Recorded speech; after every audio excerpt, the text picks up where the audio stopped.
Hello everyone, सबैलाई स्वागत छ। र आज चाहिँ हाम्रो यहाँ मकै रोप्दैछौँ र यहाँ हाम्रो प्यारो बडी हुनुहुन्छ। बडी अब यहाँ मकै रोप्दैछौँ हामी। यसरी हाम्रोमा चाहिँ मकै रोप्ने यस्तो चलन छ। घोचाले रोप्ने गर्छौँ। अस्ति आलु रोपेर अन्त अब पछि आलु गोड्ने कोदालोले गोड लाउँछौँ।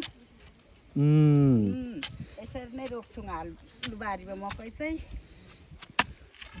यहाँ देख्न सक्नुहुन्छ अस्ति रोपेको आलु यतिको उम्रिँदैछ र अहिले चाहिँ यहाँ अब मकै लाउने सिस्टम चाहिँ हाम्रो यस्तो छ। र यहाँ हामीसँग बडी दिदी भाउजूहरू सबैजना छौँ र म चाहिँ चिया लिएर आएको है। अब यो आलु उम्रिन्जेली यतिको राख्छौँ। अन्त आलु देखिएपछि यसरी मकै रोप्छौँ। हजुर, भोलि पर्सि फेरि यो मकै उम्रेपछि कोदालोले गोड्छौँ।